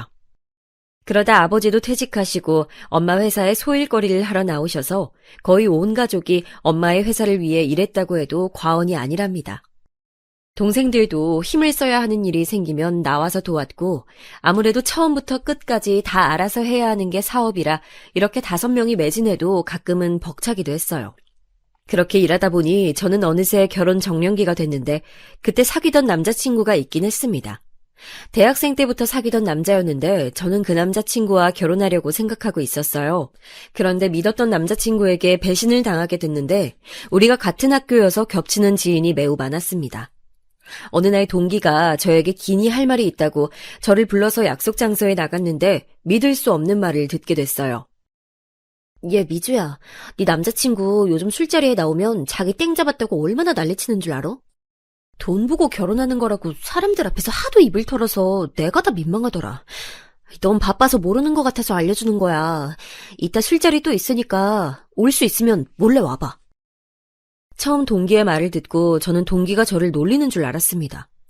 그도 그럴 것이 남자친구는 저에게 진짜 지극정성이었고 말 그대로 헌신적인 사람이었어요. 저를 오래 봐온 중고등학교 친구들도 남자친구 잘 만났다고 하고 당연히 우리 부모님과 심지어 동생들도 많이 봤던 사람이었습니다. 우리 막내 동생이 전공이 체육인데 마침 남자친구도 취미가 체육이라 같이 저를 빼고 둘이 만나서 체육관에 갈 정도로 친했어요. 가족들도 신뢰했고 남동생들도 제 남자친구가 언제 진짜 가족이 되는 거냐고 물을 정도였는데 저 말을 듣고 신뢰할 수가 없어서 직접 술자리에 나갔는데 동기의 말은 사실이었습니다. 미주? 당연히 좋지. 근데 더 좋은 건 걔네 집안 돈이지. 돈 보고 결혼하는 게 나쁜 건 아니잖아? 나 이제 부자야. 우리 엄마는 벌써 뭐하고 살지 신났더라. 술에 취해 얼굴은 벌게진 채로 우리 집 재산이 최고라고 떠드는 남자친구를 보고 참을 수가 없었어요. 당장 들어가서 육두문자를 내뱉으며 헤어지자고 하고 집으로 돌아오는데 너무 괘씸하고 원망스럽더라고요. 상황이 믿기지 않아 눈물도 나오지 않았는데 다음날 엄마가 둘이 여행 안 가냐고 묻는 말에 무너져서 얼마나 울었는지 모릅니다. 그 남자친구는 우리 집에 찾아오고 동생들을 찾아가고 엄마 회사에도 나와서 자기가 다 잘못했다고 무릎 꿇고 빌며 사정했는데 눈도 깜빡하지 않았어요. 이미 정이 떼질 대로 떼진 저는 그때는 제 인생의 결혼은 당연하고 남자도 없다고 생각했습니다. 아무도 믿을 수 없었고 그냥 결혼하고 싶지 않았어요. 그런 제게 엄마는 머리도 식힐 겸 여행을 혼자 다녀오라고 하셨는데 저도 마침 회사 일에 몰두하느라 모든 게 지쳐서 엄마 말대로 유럽으로 여행을 가게 됐습니다. 혼자 떠난 여행이라 설렘과 두려움을 안고 나섰는데 운명처럼 거기서 지금의 남편을 만나게 됐죠. 절대 결혼은 없다고 연애도 하지 않을 거라고 술에 취해 가족들 앞에서 내뱉었던 게 얼마 되지도 않았는데 지금 생각해도 웃긴 해요. 여행하다 우연히 만났던 남자친구는 저보다 2살 어렸는데 대학을 졸업하고 본격적으로 취업하기 전에 여행을 왔다고 했습니다. 첫 만남이라 그랬던 건지 평생 엮일 거라 당연히 생각하지 않고 저에게 일어났던 어이없는 결혼 파투를 얘기하니 자기 일처럼 진지하게 들어주는 모습에 안정감을 느꼈어요. 그리고 그렇게 인연이 끝난 줄 알았는데 돌아오는 비행기에서 마주치고 서로 놀라서 한국 오는 비행기에서 얼마나 둘이 많은 얘기를 했는지 모릅니다. 한국에 도착하고 서로 연락처를 교환하고 몇 번 더 만났는데 그렇게 진지하게 연인관계로 발전하게 됐어요. 사실 연애를 시작할 때까지만 해도 당한 게 있어서 결혼 생각은 하지 않았는데 2년째 사귀다 보니 진지하게 결혼 생각이 들었습니다. 처음 만났을 때부터 한결같고 다정하고 무엇보다 우리 집 재산에 전혀 관심이 많지 않은 모습을 보니 이 사람이라고 느끼게 됐어요. 엄마에게 고민을 털어놓으니 엄마는 한번 일단 데리고 오라고 하셔서 데려왔더니 저보다 엄마가 더 제 결혼에 진심이 되었습니다. 아니, 생긴 것도 그렇고 생각이 깊은 것도 그렇고 딱 내가 원하던 사이야. 엄마는 대놓고 제 남자친구를 마음에 들어 하셨고 아버지도 남동생들도 다 환영하는 분위기였어요. 그렇게 저는 예비 시댁에 방문하게 됐는데 사실 처음 갔을 때 깜짝 놀랐습니다. 왜냐하면 평소에 남자친구가 말하지 않아 몰랐는데 시댁은 가정 형편이 그렇게 좋은 편은 아니었어요. 찢어지게 가난하지는 않아도 여유롭게 살고 있진 않았는데 그래도 제가 인사 온다고 하니까 시어머니가 상다리 부러지도록 음식을 많이 준비해 주셨습니다. 남자친구는 아버지가 일찍 돌아가셔서 홀어머니라고 했는데 이 얘기를 주변에 하니까 홀시모는 안 된다고 제가 고생할 거라며 결혼을 말리는 지인들이 대다수였어요. 하지만 저는 직접 만나보고 결정하고 싶어서 인사를 갔더니 걱정과는 달리 시어머니는 저를 아주 따뜻하게 맞아주셨습니다. 이렇게 부족한 집에 인사를 오다니 내가 오히려 고마워요. 아니에요, 어머님. 너무 맛있어요. 맛있다니 다행이에요. 많이 들어요? 시어머니는 아들 여자친구인 저에게 어찌나 예의 바르고 다정하게 대해주시던지 남자친구가 누구를 보고 배웠나 했더니 바로 시어머니의 인성 자체가 너무 훌륭하셨어요. 물론 그게 꾸며진 모습일 수도 있지만 시어머니의 표정과 눈빛을 보면 여러분도 저처럼 안심하고 이런 집안과 결혼하고 싶다고 하실 거랍니다. 집에는 남동생의 유일한 동생인 시동생도 있었는데 저는 남동생만 2명이라 어색하지 않게 대했더니 금방 낯가림이 사라졌어요. 그리고 시어머니는 첫 만남에 제 손을 꼭 잡고 말씀하셨습니다. 이렇게 귀한 집 딸이 며느리가 된다니 너무 감격스러워서 말이 나오질 않아요. 시어머니는 그때 우리 집이 회사를 운영하고 있고 돈 걱정 없이 살고 있다는 소식은 전혀 모르고 계셨어요. 제가 남자친구에게도 자세히 말하지 않아 우리 집이 경제적으로 여유롭다는 것을 시댁은 몰랐는데 시어머니가 저를 너무 따뜻하게 대해주시니 몸둘 바를 모르겠더라고요. 그리고 바로 집에 가서 이 얘기를 했더니 저보다 엄마가 더 감격해서 바로 결혼을 재빠르게 추진하셨습니다. 제 명의로 된 집이 있다고 남자친구에게 얘기하니 2 눈을 동그랗게 뜨고 놀라더라고요. 본인은 은행 가서 대출 받을 생각에 이미 서류도 다 준비했다고 하며 서류 뭉치를 보여주는데 그 모습이 귀엽고 웃겼습니다. 그래서 진짜 남편은 결혼식에 대한 비용만 내고 모든 것을 우리 집에서 다 준비했어요. 상견례 자리에서도 서로 자식들을 칭찬하고 웃느라 분위기가 매우 좋았는데 평소에 말이 많지 않은 아버지도 환하게 웃을 정도였습니다. 상대적으로 돈이 많은 우리가 모든 비용을 내겠다고 했는데 시어머니는 본인 자식들 결혼에 쓰려고 돈을 모았다고 꼭 돈을 내고 싶어 하셔서 결혼식장 비용만 내게 했어요. 그리고 빠르게 결혼식을 올리고 신혼생활을 시작했는데 이보다 더 행복할 수가 없었습니다. 다정하고 착한 남편과 제가 집에 가면 물 한 방울도 묻히게 하지 않으려고 애쓰는 시어머니 덕분에 저는 시집살이의 시자도 모르고 살았어요. 딱 한 가지 걱정이 있었다면 바로 아기 문제였습니다. 어렸을 때부터 아이 엄마가 되는 것에 대해 관심이 많고 또 반드시 아이를 가지고 싶었던 저는 임신 계획을 결혼 전부터 남편과 많이 말했어요. 그런데 생각보다 아이가 빠르게 찾아오지 않아 얼마나 걱정했는지 모릅니다. 심지어 저보다 1년이나 더 늦게 결혼한 친구가 먼저 아이를 가지는 것을 보고 차마 축하도 하지 못해서 혼자 울기도 많이 울었어요.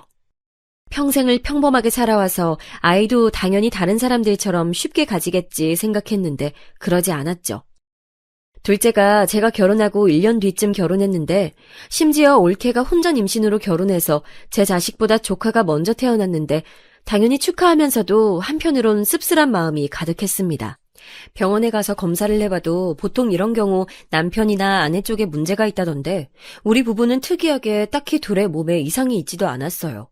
심지어 의사 선생님이 아직 부부 나이가 젊으니까 바로 시험관에 들어가지 말고 자연임신을 시도하자고 하셨을 정도로 멀쩡했으나 아이는 쉽게 오지 않았습니다.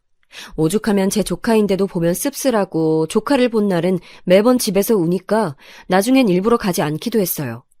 회사에 가면 엄마가 조카 얘기를 하니까 출근도 더디게 하고 가족들과 연락도 뜸해졌습니다. 남편과 시어머니는 사람마다 다 때가 있다고 오히려 정신을 다른 쪽으로 돌리면 아이가 찾아올 거라고 너무 상심하지 말라고 했는데 머리로는 그렇게 생각해도 자꾸 눈물이 나오고 기분이 우울해지는 것은 쉽게 막을 수가 없었어요. 남편과 일부러 활동적인 일을 하려고 등산도 다니고 캠핑도 다니고 시어머니를 모시고 여행도 많이 다니면서 최대한 아이 생각을 머릿속으로 하지 않으려고 했는데 여행 가서도 자동으로 제 눈이 아이들을 향하는 것을 보고 시어머니가 안쓰럽다고 눈물을 보이기도 하셨죠. 결국 저는 남편과 의학의 도움을 받아 아이를 가지려고 했는데 진짜 운명처럼 딱 결정하고 시술하기 전에 자연적으로 아이가 생겼습니다. 믿기지 않아 남편하고 의사 선생님에게 10번도 넘게 물어봤더니 우리 부부가 워낙 오래 다녀서 사정을 알고 계시던 선생님께서 너무 축하한다고 재차 확인해 주셨어요.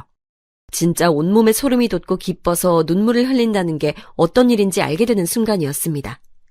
매번 상상 속에서만 상상하던 일이 현실로 일어나니 볼을 계속 꼬집고 남편과 저는 서로에게 진짜냐고 물으며 얼떨떨했어요. 오죽하면 그날 운전해서 병원에 갔었는데 둘 다 심장이 너무 뛰어서 대리기사를 불러 집에 갈 정도였습니다. 제가 이 얘기를 주변에 하면 다들 그렇게 놀랄 일이냐는데 이건 아이가 쉽게 생긴 분들은 절대 이해하지 못할 감정이에요. 그리고 시어머니와 친정에 알렸는데 시어머니는 오열하시며 그동안 고생 많았다고 하셨고 우리 엄마와 아버지도 정말 좋아하셨습니다. 그리고 임신은 초기가 가장 중요하니 최대한 몸을 편안하게 하라는 의사 선생님의 말대로 남편과 저는 모든 것을 제 배 안에 있는 아이에게 집중했어요. 막상 임신하니까 그제야 우리 조카도 마음 놓고 예뻐할 수 있었고 올케와도 더 가까워지는 계기가 됐습니다. 혹시라도 유산의 가능성이 있으니 그냥 길거리를 걸을 때도 아주 조심스럽게 걸었고 먹는 것도 철저하게 임산부에게 좋지 않은 음식 목록을 다 뽑아 아예 부엌에 붙여놓을 정도였어요. 그때 엄마 회사에 나가지 않고 있어서 집안일은 다 제가 했었는데 남편은 그러다 제 몸이 무리할 수도 있다고 본인이 모든 집안일을 했습니다. 회사 다니느라 바쁠 텐데 혼자서 요리하고 청소하고 빨래까지 하는 것을 보고 저는 전혀 스트레스를 받지 않고 태교할 수 있었어요. 생각보다 자연유산이 매우 흔하다는 것도 주변에서 말해줘서 알고 있었는데 우리한테는 절대 일어나면 안 되는 일이라고 남편과 얼마나 둘이 좋은 생각을 많이 하려고 애썼는지 모릅니다. 입덧이 조금 있어서 먹는 것에 예민하긴 했는데 이상하게 시어머니 음식을 먹으면 입덧이 없어서 시댁에 많이 가서 지내기도 했었죠. 시어머니는 제가 갈 때마다 잔치상처럼 밥을 차려주셨는데 너무 감사해서 용돈을 드려도 절대 받지 않으셨습니다. 본인의 즐거움을 뺏지 말라고 하시면서 우리 아이에게 투자하라고 용돈을 받지 않으니 남편과 저는 오히려 난감했어요. 시어머니는 검소하시고 사치를 모르는 분이셨는데 그 점은 남편이 똑 닮았습니다. 저도 평소에 사치를 부리거나 허영심이 가득한 편은 아니었는데 이미 있는 것에 감사하며 사는 남편을 만나고 많이 바뀌었어요. 특히 아이를 가지는 과정에서 내려놓는 법에 대해 알게 됐습니다. 친구들은 저에게 그렇게 형편이 좋으면서 하고 다니는 것은 검소하게 하고 다닌다고 놀라워했는데 저는 이미 심적으로 안정된 생활을 하고 있으니 꾸미는 것에 무뎌졌어요. 아무튼 그렇게 입덧을 제외하면 큰 문제가 없이 아주 건강하게 출산까지 할 수 있었어요. 제가 고집해서 자연분만으로 나왔는데 시어머니와 남편은 제 몸이 걱정된다고 제왕절개를 권했지만 아이를 생각하면 자연분만이 좋을 것 같아 일부러 자연분만을 선택했고 후회는 없습니다. 너무나도 다행히 아이는 긴 진통이 아니어서 생각보다 빠르게 출산했어요. 성별은 딸이었고 미숙아도 아니었고 손가락 발가락도 5개가 있었고 의사 선생님이 아주 건강하다고 할 정도로 튼튼한 아기로 태어났습니다. 엄마와 아버지도 보러 오시고 남동생들도 병원에 와서 아이 얼굴을 보고 갔는데 다들 아이가 예쁘다고 칭찬해줬죠. 퇴원하고 저는 집에서 산후조리를 했는데 친정엄마는 회사 운영을 하느라 바쁘니 시어머니가 와서 도와주셨습니다. 친구들은 시어머니가 조리해주는 것이 가능하냐고 물었는데 우리 시어머니는 저한테 불편하게 하는 분도 전혀 아니고 언제든 배려가 몸에 익숙하신 분이라 오히려 제가 원했어요.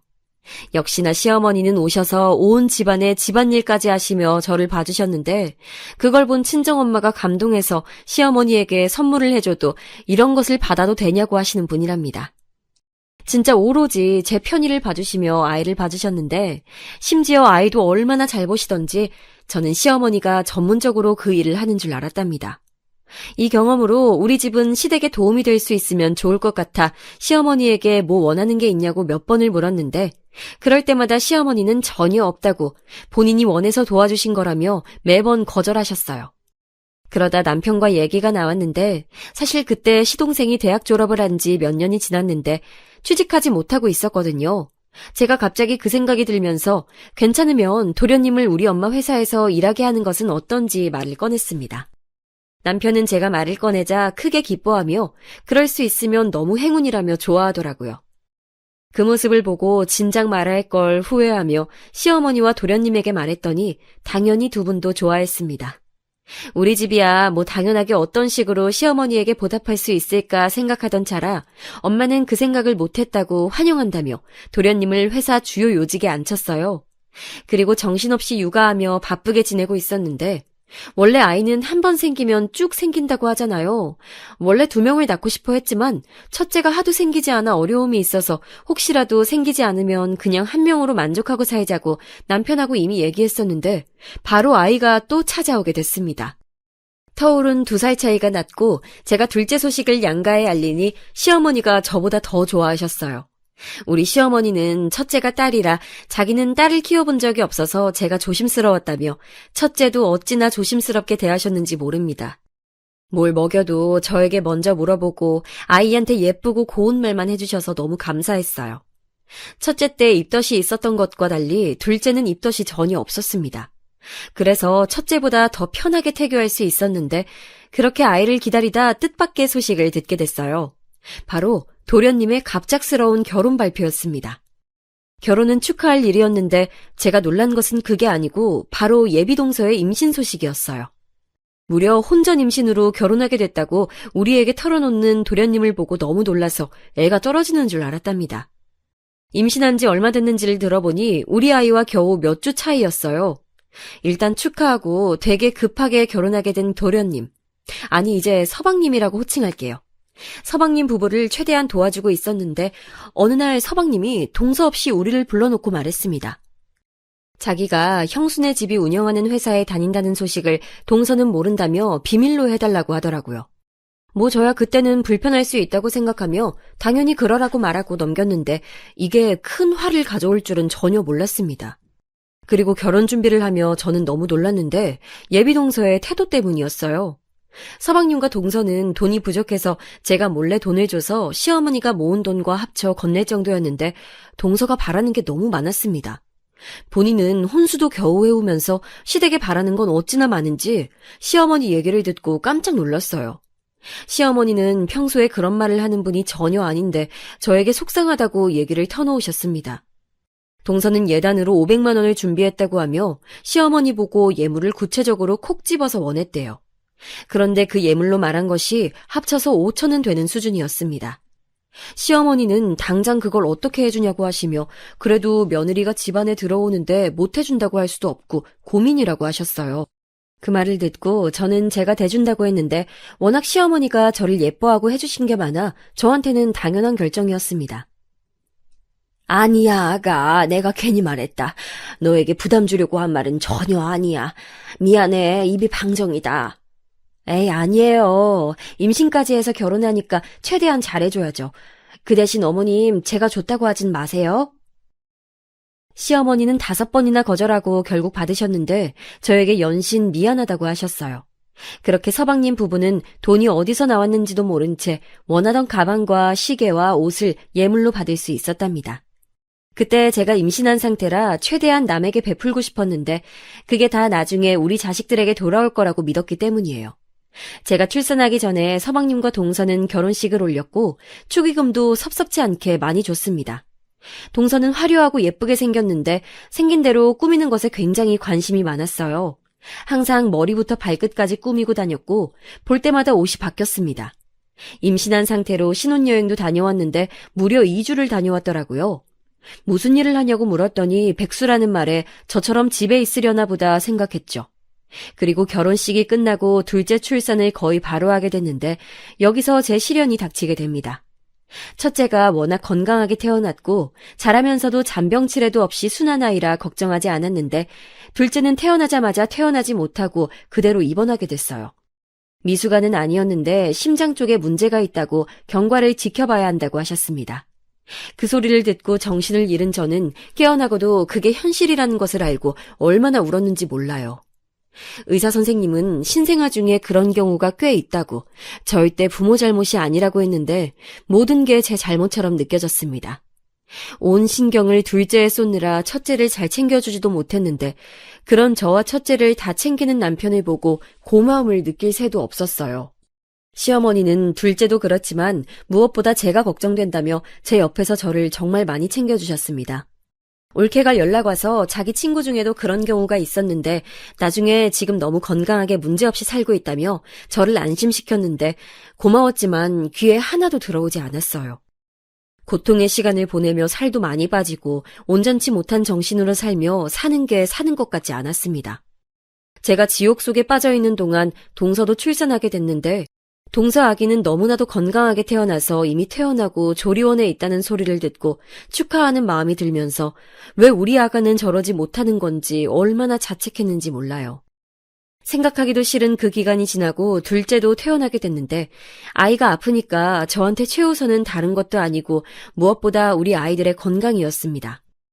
그래서 특히 아이들이 어릴 때는 최대한 바깥 음식을 먹이지 않고 모든 음식을 제가 만들었어요.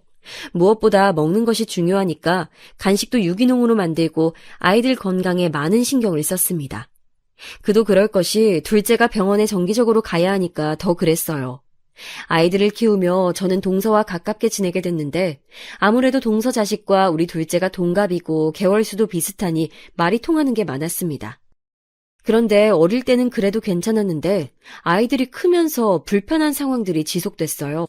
무엇보다 양육 방식에 관해 의견 차이가 생겼는데 저는 둘째가 건강이 좋지 않았던 것도 있고 원래 남편과 저는 아이들에게 학업 스트레스를 주고 싶지 않았습니다. 아이들이 건강하고 바른 정신으로 자라면 그것보다 좋은 게 뭐가 있냐는 주의여서 어릴 때부터 공부에 대한 부담을 주고 싶지 않았어요. 그리고 자고로 공부란 시켜서 하는 게 아니고 본인이 원해야 하는 거라고 생각이 아주 컸습니다. 남편도 저도 서울에 있는 대학교를 졸업했는데 다행히 교육관이 같아 안심했었죠. 물론 아이들이 원한다면 누구보다 더 지원해줄 자신은 있었으니 방관은 전혀 아니었어요. 무엇보다 그때 아이들 나이가 첫째는 7살이고 둘째는 5살이어서 동서의 말에 더 놀랐는데 동서는 저에게 이렇게 말했습니다. 형님, 솔직히 지금도 늦었어요. 지금이라도 영어를 시켜야 애들 나중에 초등학교 가서 무시 안 당해요. 동서는 아이 교육에 엄청난 관심을 보였는데 동선의 아들은 영어 유치원에 다니고 있었거든요. 그걸 되게 자랑스러워했습니다. 제가 듣기론 아이 교육에 너무 돈을 많이 써서 서방님이 회사에서 연봉 협상을 할 때도 과하게 요구한다고 엄마한테 이미 들은 게 있었거든요. 아이 교육에 관심이 많은 거는 본인 생각이고 각자 다른 주관을 가지고 있으니 상관없었는데 자꾸 우리 아이들도 자기 아들처럼 그래야 한다고 하니까 점점 불편해졌습니다. 말을 아무리 돌려도 동서는 고집스럽게 자기의 교육관이 정답이라고 둘째를 영어 유치원에 보내라고 얼굴을 볼 때마다 말해서 옆에 있던 시어머니가 말릴 정도였어요. 아이들이 건강한 게 최고라고 시어머니는 동서가 그럴 때마다 옆에서 말렸는데 나중에 동서는 제가 하도 아이들 교육에 많은 투자를 하지 않으니 우리 집이 가난해서 그렇다고 생각하더라고요. 동서는 본인이 꾸미는 것을 좋아해서 아들도 볼 때마다 옷이 달라졌는데 꼭 백화점에서 로고가 크게 보이는 옷만 사서 입히는 모습을 보고 저는 그냥 그럴 수도 있다고 생각했습니다. 본인의 취향이고 대문짝만한 로고가 보이는 게 아무래도 남의 시선에서는 더 잘 보이니까 동서가 그걸 원하나 보다 생각했는데 자꾸 동서는 우리 딸들 옷에 관심을 가졌어요. 제가 아이들 교육에 관심이 없다고 하고 다니는 행색에 관심이 없던 것은 아니라 나름 또 성별이 딸들이니까 신경 써서 수입 의류를 주로 입혔거든요. 유치원을 다니며 친구들과 옷이 겹치는 것을 원하지 않아 수입까지 해서 입힐 정도로 신경 썼는데 제 취향 자체가 로고가 크게 가슴팍에 박혀있는 옷을 선호하지 않아서 그런 옷은 입히지 않았습니다. 그런데 동서는 본인이 보지 못하던 옷이고 백화점에도 들어온 브랜드가 아니라 제가 어디 시장바닥에서 떨이로 판매하는 옷들을 입힌다고 생각하더라고요. 처음엔 저도 발끈해서 이거 비싼 거라고 말했는데 나중에는 말해도 모르는 사람에게 말해서 뭐하나 싶더라고요. 유명한 한국 속담 아시죠? 똥이 무서워서 피하냐, 더러워서 피하지. 그 말처럼 저는 그냥 제가 동서를 안 보는 게 마음 편해서 점점 거리를 두었는데 그래도 가족이라 1년에 적어도 3번은 만나게 되더라고요. 또 동서가 불편한 거지 시어머니는 저에게 여전히 너무 잘해주시고 계셨고 제가 둘을 키우니 걱정된다며 집에 와서 봐주기도 하셨어요. 둘째랑 병원에 갈 때도 첫째를 봐주시고 반대로 제가 첫째 행사에 가야 한다면 당신이 직접 둘째를 데리고 병원에 가셨죠. 여전히 용돈은 거절하셔서 제가 보답하는 방법은 오로지 얼굴을 자주 보러 방문하는 거였습니다. 시어머니는 아들 둘이 다 결혼해서 나가 사는데 남편도 없으니 확실히 서방님이 결혼하시고 외로움을 좀 타셨어요. 그래서 일부러 남편이 출근하고 아이들도 유치원에 가면 혼자 시댁에 가서 어머님과 놀다 오기도 했답니다. 그런데 동서 아들도 시어머니가 시간 날 때마다 봐주시니 동서도 시댁에 자주 왔어요. 그래서 아무리 피해도 자꾸 마주치는 사이였죠. 그냥 한 귀로 듣고 한 귀로 흘리며 무시하고 지내고 있었는데 한 가지 걸렸던 것은 동서가 너무 시어머니에게 육아를 강요하는 거였어요. 워낙 인품이 좋으시고 또 아이들에게 건강한 것만 먹이는 시어머니라 저도 의지를 많이 하긴 했지만 동서는 그게 지나쳤습니다. 본인 아들을 시어머니에게 봐달라고 하고 맡기고 자기는 백화점에 가서 쇼핑하고 오는데 심지어 선물도 하나 사오지 않더라고요. 그냥 좋은 게 좋은 거지 생각하다 저도 모르게 언제는 말이 나와 다툼을 한 적도 있습니다. 형님이 뭔데 저한테 그러세요? 어머님도 가만히 있는데 왜 형님이 그러세요? 지금 어머님 대신 저 시집살이 시켜요? 뭐? 무슨 말을 그렇게 해. 난 어머님이 종일 봐주시니까 뭐 과일이라도 사오는 게 예의라는 거잖아. 그걸 왜 형님이 뭐라고 하냐고요. 어머님도 가만히 계시는데. 그래, 내가 미안하다, 미안해. 그냥 저는 좋게 동서에게 이렇게 주말에 종일 맡길 거면 사과라도 한 봉지 사오는 게 좋지 않냐고 웃으면서 물어본 건데 저렇게 싸납게 나오니 할 말이 없더라고요. 시어머니가 중간에서 난감해하는 모습을 보며 겨우 꾹 참고 집에 와서 남편에게 얼마나 욕했는지 모릅니다. 그런데 동서는 한술 더 떠서 저에게 문자까지 보내며 뭐라 하더라고요. 형님이 뭔데 자기한테 그러는지 모르겠다고 시누이도 아니고 같은 며느리 입장인데 왜 그러냐고 따지는 문자를 보고 기가 막혀 그때 한 2년 동안 동서를 보지 않았습니다. 시어머니도 동서가 저에게 소리 지르며 뭐라 하던 모습을 기억하고 동서가 있으면 시어머니 집에 가지 않는 저를 이해해 주셨어요. 그래서 명절 때도 서로 겹치지 않게 서로 남편을 통해서 일정을 조율하고 시어머니 생신도 따로 챙겼습니다. 저는 잘못한 게 없으니 당당했는데 동서도 똑같이 생각하더라고요. 저일 뿐만이 아니고 평소에 우리 아이들 교육이나 발달 과정에 대해서도 워낙 참견을 많이 해서 2년 동안 얼마나 편했는지 모릅니다. 2년이 지나고 화해 아닌 화해를 둘이 하게 됐는데 시어머니가 제게 부탁하며 말씀하시기도 했고 무엇보다 우리 가족에게 아주 기쁜 일이 생겨 좋은 마음으로 제가 먼저 다가가게 됐어요. 기쁜 일이 무엇이냐면 그때 마침 우리 둘째가 큰 수술을 해야 했는데 그게 성공적으로 끝나게 됐다는 소리였습니다. 예전처럼 한 달에 한 번씩 경과를 보지 않아도 되고 이제 1년에 한 번만 오라는 의사의 말을 듣고 너무 기뻐서 그 자리에서 둘째를 안고 엉엉 울어버렸어요. 저도 저지만 무엇보다 우리 둘째가 병원에 다니고 또 친구들과 마음 놓고 놀지도 못하는 모습을 보며 마음이 아파서 몰래 새벽에 울었던 날이 한두 번이 아니라 그때의 기분은 말로 설명하지 못합니다. 하늘을 날 수 있다고 해도 그날의 기분을 이길 수는 없을 것 같아요. 물론 완치는 아니고 경과를 지켜봐야 한다고 했는데 그래도 적어도 예전처럼 노심초사하지 않아도 된다는 소리를 듣고 집에서 파티만 3번을 했을 정도로 우리 가족에겐 뜻깊은 일이었어요. 그래서 그때는 너무 기분이 좋아 시어머니의 조심스러운 부탁에 제가 먼저 동서에게 전화를 걸어 이제 예전처럼 같이 얼굴도 보고 하자는 말을 했더니 동서도 알겠다고 하더라고요. 그리 반기지 않는 말투였지만 신경도 쓰이지 않았고 그렇게 다시 교류하게 됐는데 그 뒤로는 한동안은 잠잠했습니다. 그리고 저도 자식들이 둘 다 초등학교에 가고 고학년이 되면서 시간이 많이 생겨서 다시 회사에 많이 출근하기 시작했어요. 그동안 아이들을 키우면서도 재택으로 그리고 종종 나가서 일했었는데 이제 완전히 출근하며 회사 일을 다시 하니까 그동안 엄마로서 살다 사회생활을 하니 즐겁더라고요. 그래서 출근해서는 열심히 일하고 퇴근해서는 엄마의 역할을 하며 아주 즐겁게 지내고 있었답니다. 그러다 사건이 하나 터지게 됐는데 이게 오늘 사연의 하이라이트예요. 이걸 설명하기 전에 우리 둘째에 대해 조금 더 설명하자면 둘째는 큰 수술이 경과도 아주 좋으니 이제 특별한 경우가 아니라면 병원에 검사를 오지 않아도 된다는 행복한 소식을 듣게 됐어요. 그리고 어릴 때 아파서 친구들과 자주 놀지 못했는데 그럴 때마다 아이는 혼자 책을 되게 많이 읽고 언니인 첫째랑 많은 시간을 보냈어요. 그러면서 자연스럽게 습득하는 지식도 많았고 언니와 종일 붙어있으니 선행학습까지 하게 됐는데 저와 남편의 생각보다 둘째는 많이 똑똑했습니다. 학부모 상담에 가면 선생님들이 저에게 아이가 공부를 잘하니 진지하게 영재학원을 보내라고 하셨죠. 남편과 저는 공부를 잘한다는 말에 당연히 기분은 좋았는데 그러면서도 한편으로는 아이가 평범하게 자라길 바라는 마음도 있었습니다. 이게 무슨 소리야 할 수도 있는데 아픈 아이를 둔 부모님들은 제 말이 무슨 뜻인지 아실 거예요. 평범하게 자라는 것도 복이라고 생각하던 차라 무엇보다 아이의 의견이 중요하다고 생각해서 둘째에게 조심스럽게 물어봤더니 자기는 공부가 좋다고 하더라고요.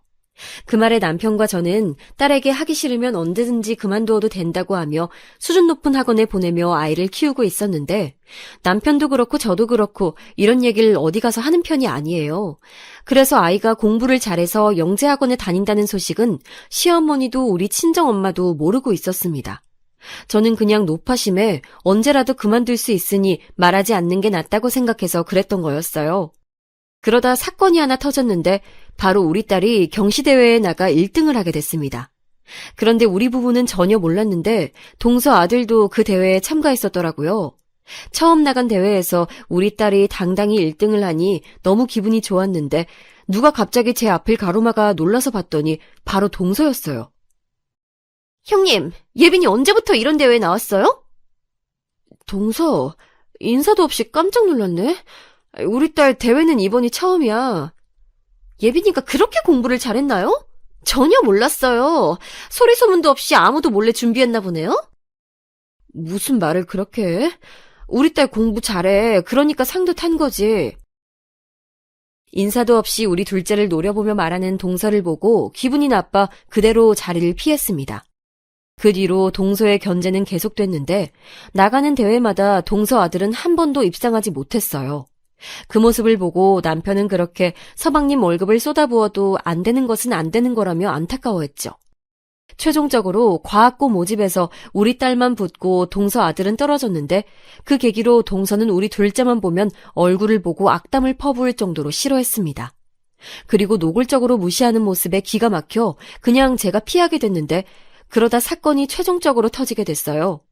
둘째의 생일과 과학고 입학 축하 기념으로 시댁에서 같이 식사하게 됐는데 하필 그때가 음력으로 생일을 세는 시어머니의 생신과도 기간이 겹쳐 서방님과 동서도 오는 날이었습니다. 그래도 시어머니 앞인데 설마 그러겠어 하는 마음에 갔는데 우리가 인사해도 모른 척하고 쌩하게 지나가는 동서 모습을 보고 남편과 저는 서로 눈빛을 교환했죠. 잘난 우리가 참자 하고 무시하고 최대한 좋게 식사하고 자리가 끝나 집에 가기 직전이었습니다. 갑자기 내내 우리를 무시하던 동서가 갑자기 살갑게 주차장에서 말을 걸기 시작했어요. 우리 둘째 과학고 입학을 축하한다고 선물을 준비했다길래 갑자기 뭘 잘못 먹었나 생각하며 다가갔는데 거기엔 생전 처음 보는 차가 있었습니다. 무려 벤츠를 산 건지 동서는 거들먹거리며 차 트렁크에서 뭘 꺼내더라고요. 뭐 얼마나 대단한 걸 꺼내나 구경했는데 뭘 선물로 줬는지 아세요? 지우개였어요. 지우개를 하나 주며 우리 딸에게 건넨 것도 아니고 거의 던지다시피 주며 동서는 저에게 말했습니다. 형님은 거지여서 벤츠 못 타보셨죠? 그렇게 거지여도 애가 과학고에 가네요? 그 말만으로도 그동안 꾹꾹 눌렀던 게 올라오고 있었는데 그 뒷말에 저는 참을 수 없는 분노를 느끼게 됐어요. 애가 아파도 과학고에 가는 걸 보면 우리 아들도 어디 아파야 하나 봐요. 그 길로 저는 시댁에 들어가서 눈에 보이는 망치를 하나 들고 나와서 동서의 벤츠를 마구 때려 부수기 시작했습니다.